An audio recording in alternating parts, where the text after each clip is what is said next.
workers, they all come with very different lives, very different environments. But this is the haze, when the period when there was a haze, and the haze can become this physical thing that joins this region, and yet the haze has no shape, and yet it is so powerful.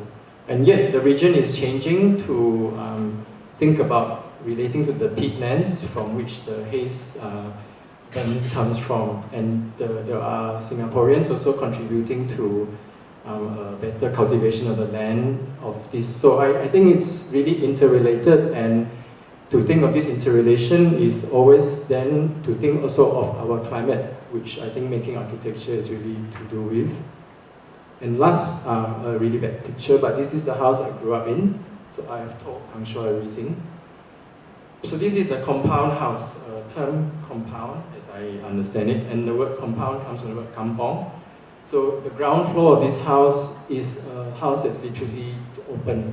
It's a house on columns, well, concrete columns. So it was built the year I was born, so I won't tell you that. So I grew up in this house, but it also means that I also think then your everyday, your environment already is your first encounter with thinking of, if you want to say, thinking of architecture. Because let's say if you grew up always moving in a space where there are no walls, that may be a kind of, that will already be an idea of comfort. And in a way, that's why I would end with this take for Singapore, that I think the HDB is maybe the most radical model to be the model. Because I imagine going to, after staying in a HDB, to stay in a condominium with the 3 layers of security, or the house with how many layers of doors. It's a very different kind of experience, a very different idea of relating. Okay, thank you.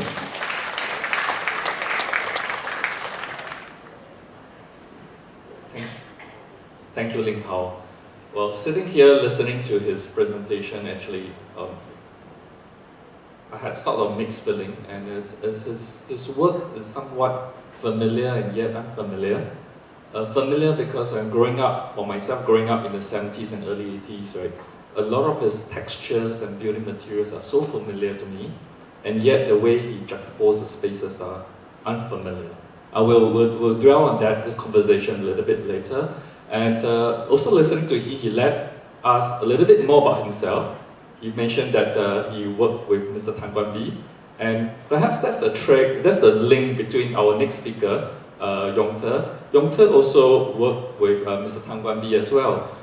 When I was studying in architecture in the National University of Singapore, where Yong-Ter is also an alumnus, Mr. Tan Guan Bi is one of the very interesting architects that students at the time aspire to work or apprentice under, because he is a person that is actually quite unusual. And so that's the link between Yong-Ter and Ling Hao, perhaps, where this is something new that we didn't really plan. Right? So let me introduce Yong-Ter. As I mentioned earlier, Yong-Ter graduated from National University of Singapore, and upon graduation he worked with Mr. Tan Guan Bi, and at the turn of the millennium, the year 2000 or so, he started his own practice, Chang Architects. And I got to know Yong-Ter only around the year 2009. At the time I just graduated with my postgraduate degree in NUS, and was asked to plan for a special edition on Singapore by the Chinese magazine World Architecture, 世界建筑. And then I got in touch with Yong-Ter because I was very much intrigued by one of his projects, and perhaps you will hear from him himself about his belief and why at the time I was intrigued, and I'm still intrigued by his work, as well as the earlier speaker of today, Ling Hao. Without further ado, let us welcome Chang Yong-Ter.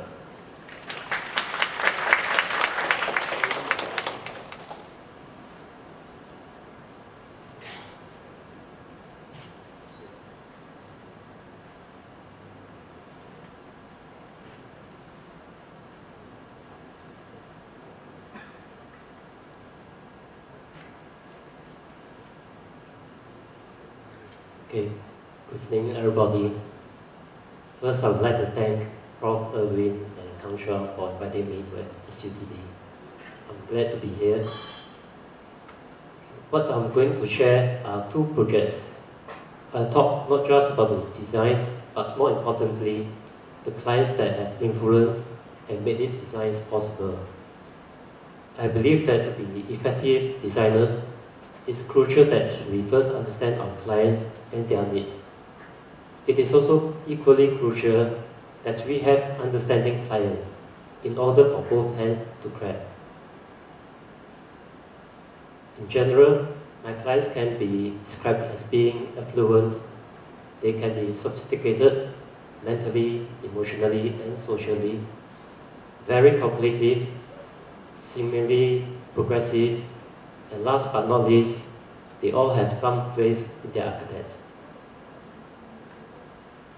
In terms of their needs and requirements, besides issues of practicalities and climatic responses, perhaps their common needs can be summed up in these three aspects. And if you are Hokkien, you'll know what I mean. My client for this first project are these Hokkien grandparents from Penang. They have been living in Singapore for 2 decades, but have plans to retire in Penang. They even had a retirement house designed and built in Penang. This photo shows Peter and Lucy, and their only granddaughter, Beth, whom they have been looking after. The reason why I was involved in their retirement house is because their daughter-in-law had later given birth to a pair of twins. So with the 3 granddaughters, they decided it would be more convenient to retire here in Singapore while looking after them. Their only son, Andy, and wife, Jennifer, have been staying in Singapore. To this family, the concept of group, harmony, and mutual security are more important than that of the individual. The family is the center of the social structure and emphasizes on unity, loyalty, and respect for the elderly. In order for me to have an understanding of his needs and his preferred architectural languages, Peter invited me and my wife to their retirement house in Penang. The house is located on high ground with the rear overlooking the beautiful sceneries of the neighborhood. This is the rear facade showing the elongated walls, windows that frame the panoramic views. Here are some of the interior look and feel.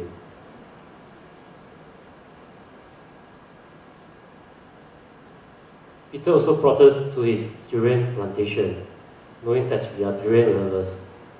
Before he shared his brief with us, we were treated to a sumptuous dinner of Penang durians. In brief, he wanted a tropical house in concrete, a deck to rest and gaze upon, white stucco internal walls, and minimal openings to the front and side for privacy and noise control. In addition, his wish list was anything but paradoxical. After several projects, I've come to realize that most Malaysians have equally tough requirements. These are the exact words he used in his brief.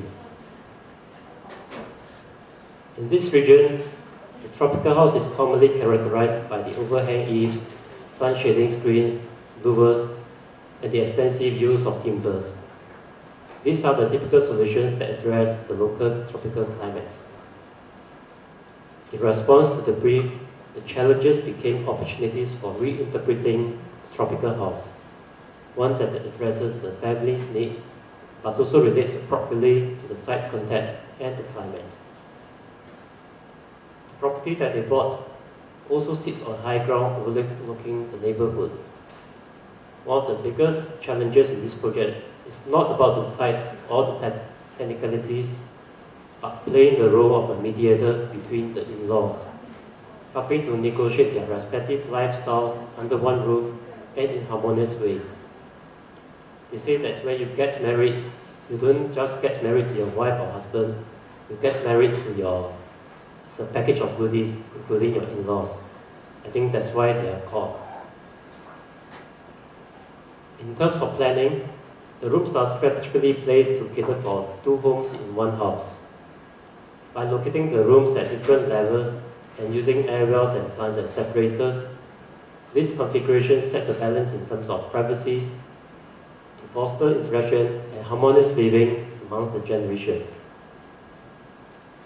Finding all the spaces is a thoroughfare spanning front to the rear. Upon arrival, one catches a glimpse of this thoroughfare via a reflecting pool through a horizontal aperture.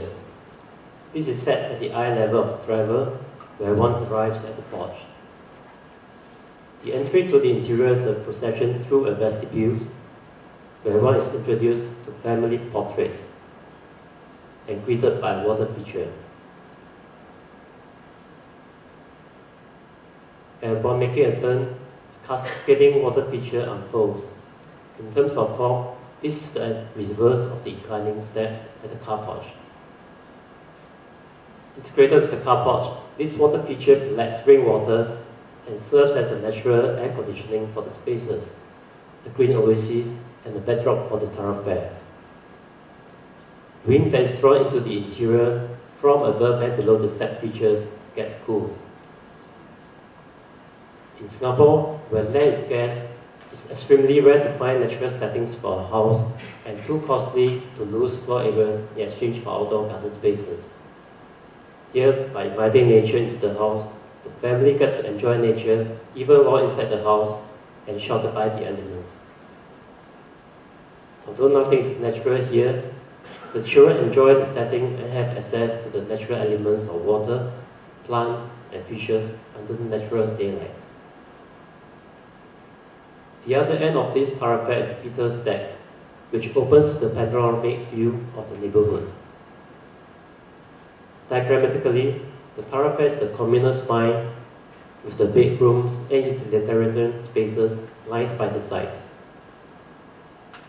This is the common gathering space, the children's playground, and the wind tunnel for the northeast and southwest monsoons. The interior, insulated by the thermal mass of the reinforced concrete walls, remains cool all the time. During hot weathers,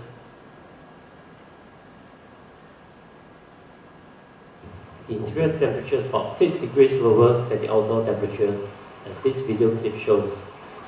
This was recorded on a hot sunny afternoon in July. Family members and visitors are pleasantly surprised with the obvious drop in temperature as they step into the house, particularly on a hot day. And they are also amazed with the constant flow of breeze. As it will show, there's a significant drop in temperature from 37.4 to 31.4 degrees Celsius.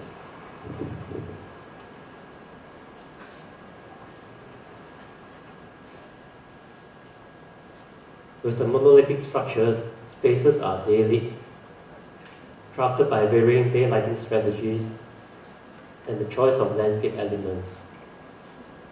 Landscape is integral of the architectural design.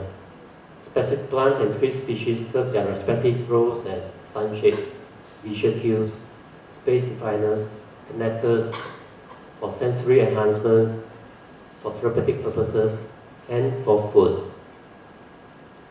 The abundance of vegetation and moving water from the cascading feature are sources of negative ions that promotes well-being and the agents for good feelings. Energy conservation is achieved through passive design, which promotes natural ventilation over air conditioning. Besides the thoroughfare being the main source of airflow and the supply of cool air, strategic openings on floors and ceilings allow for natural ventilation and daylighting. This shows how fenestration and air vents serve to enhance cross-ventilations, reduce vibration, and the release of warm air. The fenestration at the living is controlled by porous roller shutters and blinds, which provide sunshade, views, ventilation, and security.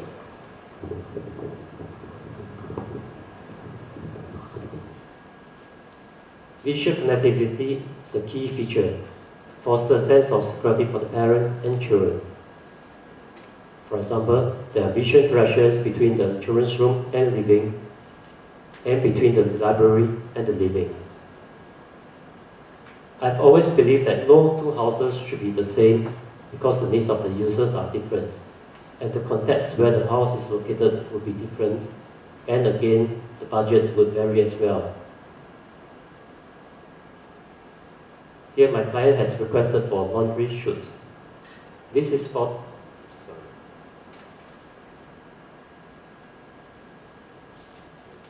the convenience of family members.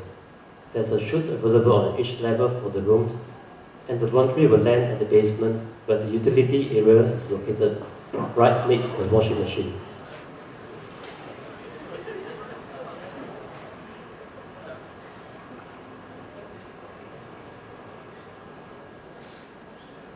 Lucy has another unique request as well. This family has top priority for cleanliness. Each time they enter the house, the feet has to be cleaned first.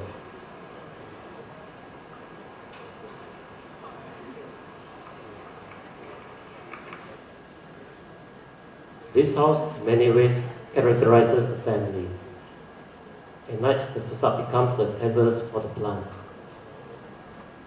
This house has to some extent demonstrated the potential of housing a multi-generation family that serve different needs and aspirations in a contemporary tropical setting. After staying for a few months, Andy shared with me some of the moments he had enjoyed in this house. Andy is a lawyer turned photographer.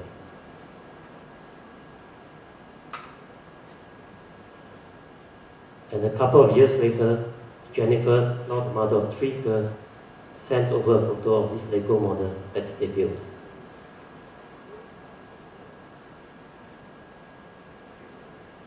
The second project that I'm about to share is a more complex home, as it was intended for 4 generations. These are my clients, the younger couple Jean and Esmond. Esmond grew up near a lake in the rubber plantation. Being busy professionals, both Jean and Esmond wanted a house where they would arrive home from work, greeted by nature, a therapeutic setting for their parents, and an open home that would be a tropical paradise for the family. This, they hope, will encourage their children to raise their families here when they grow up. This was the existing house as viewed from the street. The house sits on higher ground and overlooks the rear neighbor in a very commanding manner. This was the existing house profile.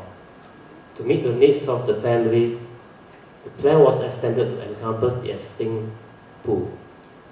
The site coverage control prompted a series of voids and crevices to be carved out on plan, breaking down the building mass for daylight penetrations, ventilations, tropical undergrowth, and aquatic lives. The corner of the house was carved out to preserve an existing Malayan banyan tree. The model was made to study the spaces. This house is designed with an ideal relationship with nature, where the family and nature share the same breathing space.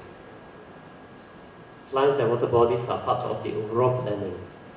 These water bodies are also catchment areas for rainwater for irrigation. The living spaces overlook this central space, lined with interconnected planting verandas that connect on 2 ends to a planter bridge. This physically and symbolically connects the older and the younger generations. The front facade is punctuated with openings that greet the street with a balance for views and for privacies. The house front reveals and connects with its layers of greenery, merging and blending with the plants and trees on the street. These charcoal logs on the front facade serve as solar insulation and for the cultivation of raw orchids. My clients believe in geomancy, and charcoal symbolizes good fortune and prosperity. Charcoals are also effective absorbers of air pollutants, particularly useful here where one arrives. Here, the floors, cabinets, and the entrance door are made of recycled railway sleepers to blend with the rustic setting. Upon entering into the house to this foyer area, one is greeted by this air well of greenery and fresh air. An old retaining wall with a history of leakage prompted the transformation of this area into a water feature whereby sounds of cascading water can be enjoyed from all levels. These water elements are backdrops of tranquilities for the spaces. Rainwater flows into koi ponds and visually connects to the bio pool. Similarly, for the upper levels, the spaces are organized around this pool. Beyond the external walls is a sanctuary for nature and living spaces integrated into the terrain.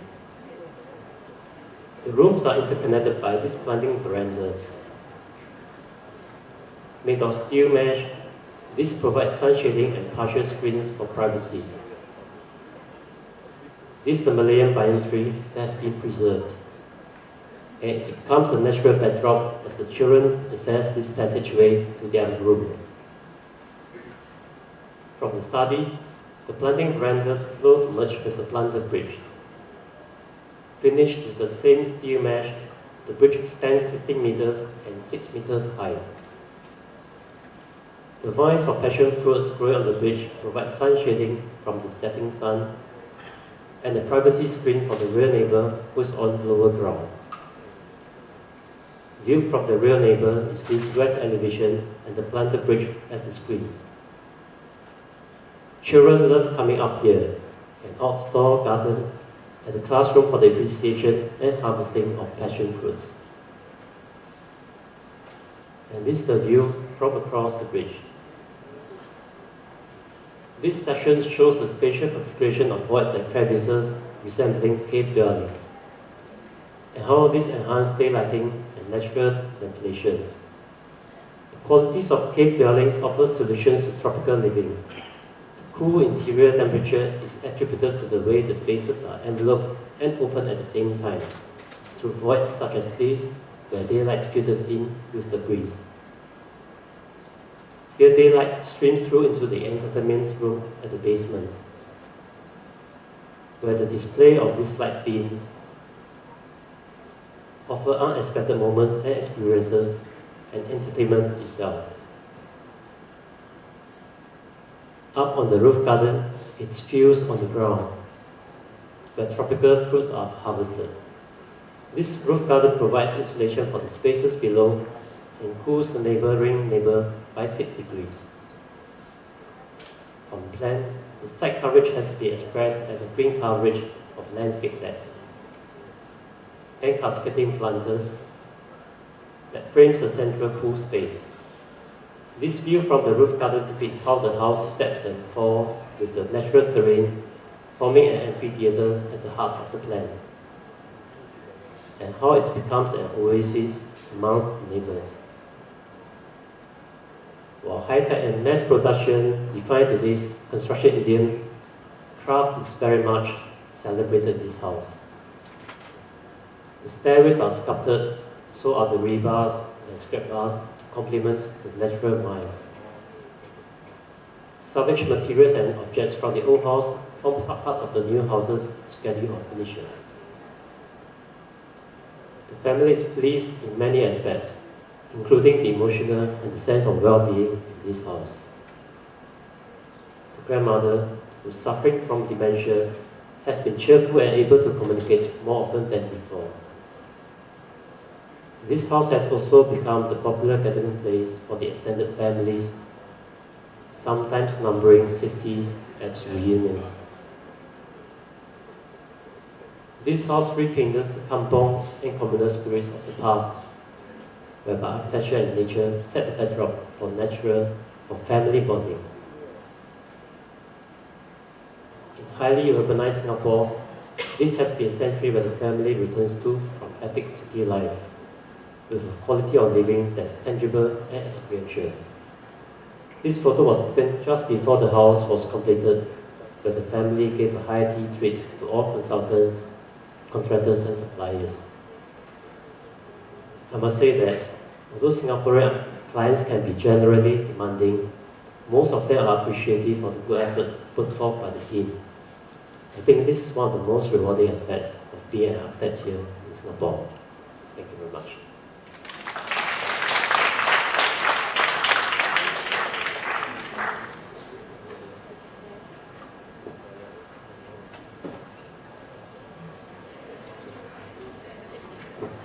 Thank you, Yong-Ter, for sharing two of his very interesting project. May I invite Ling Hao and Yong-Ter down, and then we have a conversation.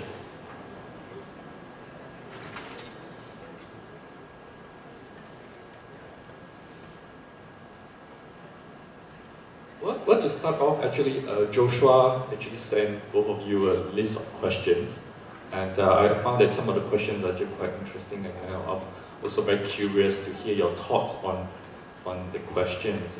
And the first question is that it's observed that both are practice that there's a very close, somewhat relationship with the client. It's almost an ethnological kind of reading of the people's lives, and maybe can you tell us how do you go about in your design practice to understand and tailor, in a way, if I may use the word tailor, the kind of spaces that the client would eventually enjoy and learn?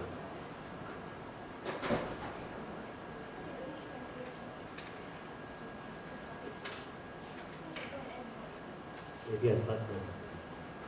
I think because these are house projects, and they spend basically most of the time in the house. If not, then they will spend most of their most intimate moments in the house. So they really care about what's really going to happen when it's built. And as architects, it's crucial that we understand what their needs, because otherwise they'll be persons when every day they're in the house if the needs are not met. But I see the two projects that shared, the way that the lives have also become seemingly very suitable for the design, vice versa.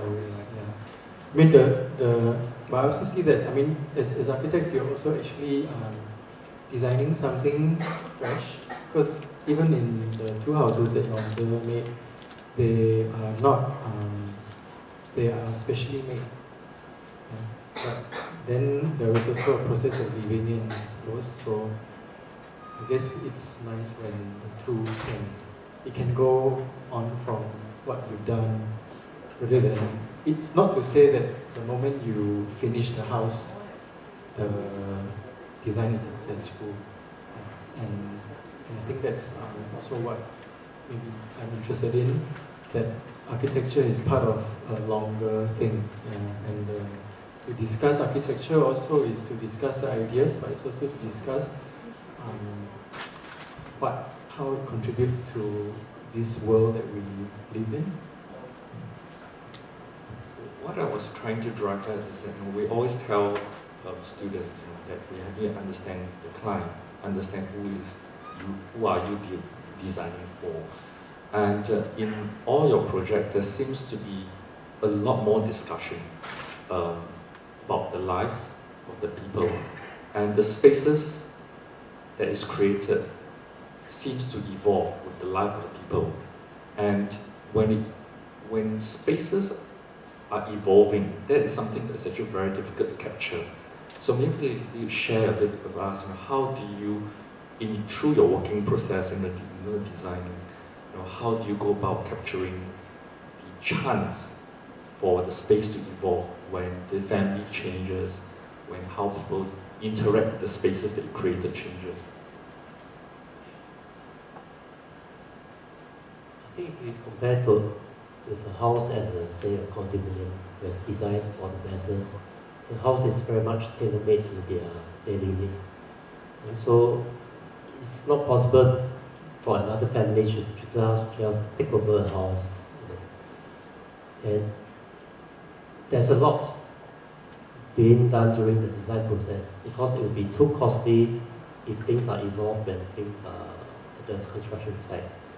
But somehow with the projects that I've done, there are always room for involvement, and that's why it normally takes more than a year. Sometimes it takes up to 4 years to complete the house, because sometimes even from drawings they may not be able to visualize what's going to be actually done.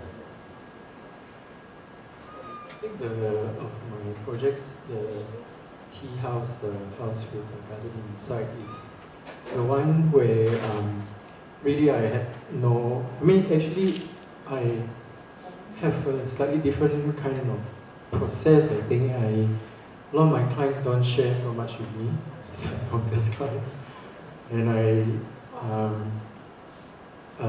and a lot of my projects also they change in so many ways. So, but with that house with where the gardens grew, it was as if he was just waiting for me to finish, so that he could then live. And his living really involved him. Really, his whole plan was to plant. He studied. He picked up an online course in horticulture when he stayed in the house, and then he also at the same time did planting and all that. But he had also always had this kind of interest, I suppose. So the transformation of the house is something that he showed me. That's all I can say. But I think we each hopefully do bring things to the project, which is also our interest, not just the clients. And I think that's why also our beliefs or our behavior, our interest in doing things, right, and what we like to do, is also what maybe the clients think that we are of interest to them. Let's say if a client wants a really interiorized house where they're going to have a lot of, everything is very controlled and is enclosed, maybe they would not be so interested in my work. I think sometimes it really depends on the individual client, how clear he is and how whether he has a vision.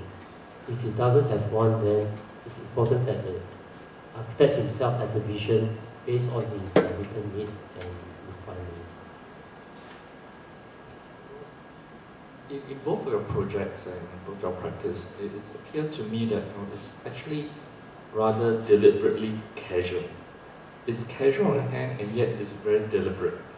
And it's somewhat that it's a project that is actually very hard to understand at first glance, right? And we need to understand the project through a lot of photographs. The section especially rich in both of your works. There's no de-facade, right? It's sort of dematerialized. It's sort of interiorized space. And it sort of strikes me very much in both of your works. And could you comment a little bit on this and to the way in which you approach your project when the client commissions you? How do you approach designing for the client?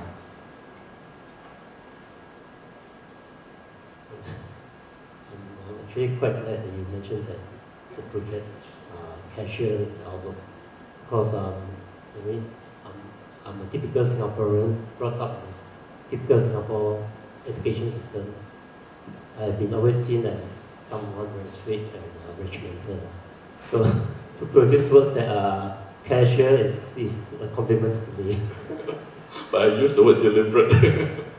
His organization of the architecture and structure is very fierce. It's not so casual. It could be that I've been suppressed for so many decades, and architecture allows me to liberate, and it's an expression that I do through my works. What I really enjoy, I follow his work. I'm very privileged because I always visit his work. The experience of being inside the spaces, right? It's always it really also is not just the interior. It also has so much of the exterior. So I think that's maybe if you grow up in this part of the world, your everyday is really comfortable in this maybe interior exterior kind of world. If you go to the older spaces, they were all like that. You go to Bras Basah complex, or you go to have your food in a hawker center. You walk on the street. These are your everyday experiences, and those are always not so. It's not so necessary to be saying what it is. You just know how to do. And I think maybe that's also this part of this region. And I think if you are interested in living here, that's also one way to think. So one of the question that we want to ask is that, with all due respect, both practices seems to be deliberate very small, and if there is any growth in the practice, So is this a very intentional strategy? Because it's actually all the projects are very, I can see it's very personal, and how, again, a follow-up question to this, that how then do you think that the kind of work processes can be enlarged to a larger project? Of course, Ling Hao has shown some sketches of his high dense kind of project in the first place, where I was very struck by the hand-drawn sketches and the SUTD. yes, but then I was very struck by some things that what you mentioned, that the periphery is where people meet and people hang their clothes. And again, I come back to the word I use. There's a very deliberate casualness about it. It's untidy. It's not meant to be tidy. So the kind of work seems to follow through. But then again, with all due respect, how do you think that both the practices will extend to larger projects? When we get a commission, we'll show you.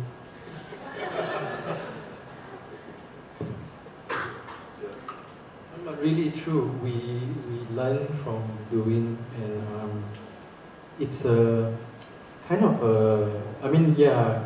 I guess it is a common way of looking, right? Yeah. I mean, it's not just from Joshua's statement.